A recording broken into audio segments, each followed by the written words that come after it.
Racial segregation has been a part of Chicago for almost all of the city's history.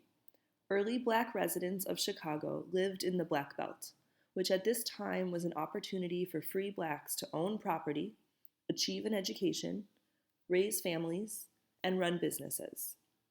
National and state laws still prevented Black political participation, and escaped slaves still feared capture and re-enslavement.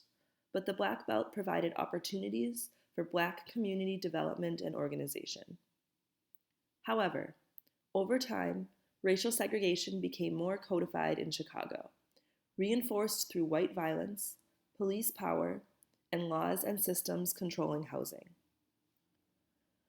During the Progressive Era, which spans 1890 to 1920, Black neighborhoods in Chicago saw increased police presence in attempts to shut down Black and Tans, which were spaces where whites and Blacks danced and drank together. Under the leadership of Max Newtbar, a captain of the Chicago Police Department, carceral power was installed in the Black Belt to restrain the mobility of Black Chicagoans. A horrific example of the effects of racist policing of Black neighborhoods can be observed in the 1919 race riots.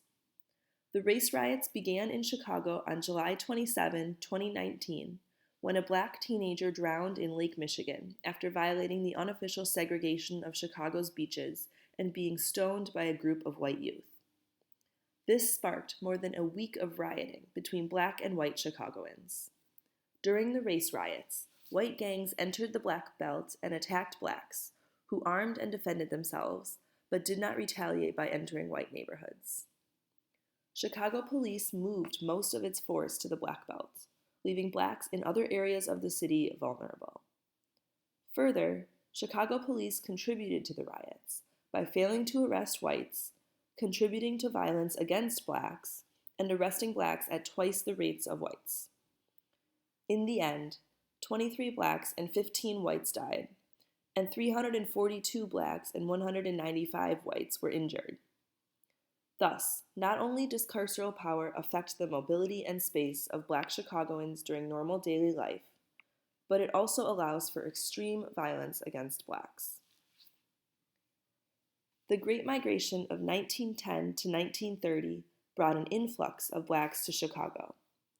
Because Blacks were still only allowed to live on the South Side, the increased number of people strained the available housing. To address this, landlords converted buildings into tiny, cramped living spaces called kitchenettes. Living conditions in kitchenettes were horrible. Entire families lived in one small room, sharing a single bathroom with several other families on the floor. And kitchenettes were often infested with rodents and bugs, contained fire hazards, and lacked basic needs like heating.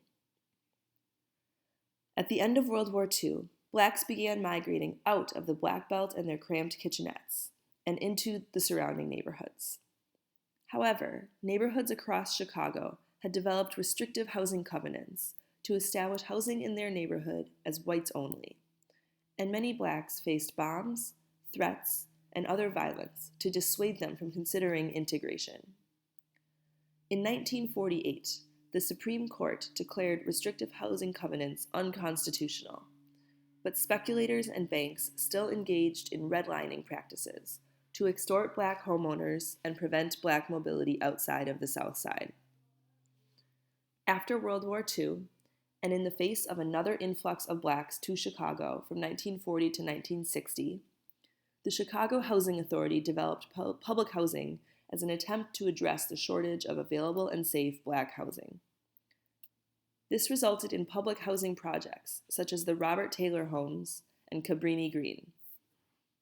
However, these buildings continued to segregate Blacks to certain areas of the city, restrict their access to resources, space, or mobility, and allow for police oversight of all Black activities.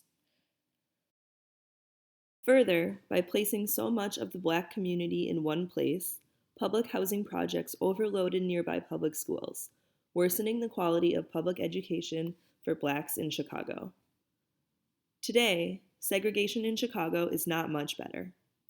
Maps of the city indicate continued segregation, as well as the correlation between race, neighborhood, and unemployment rate.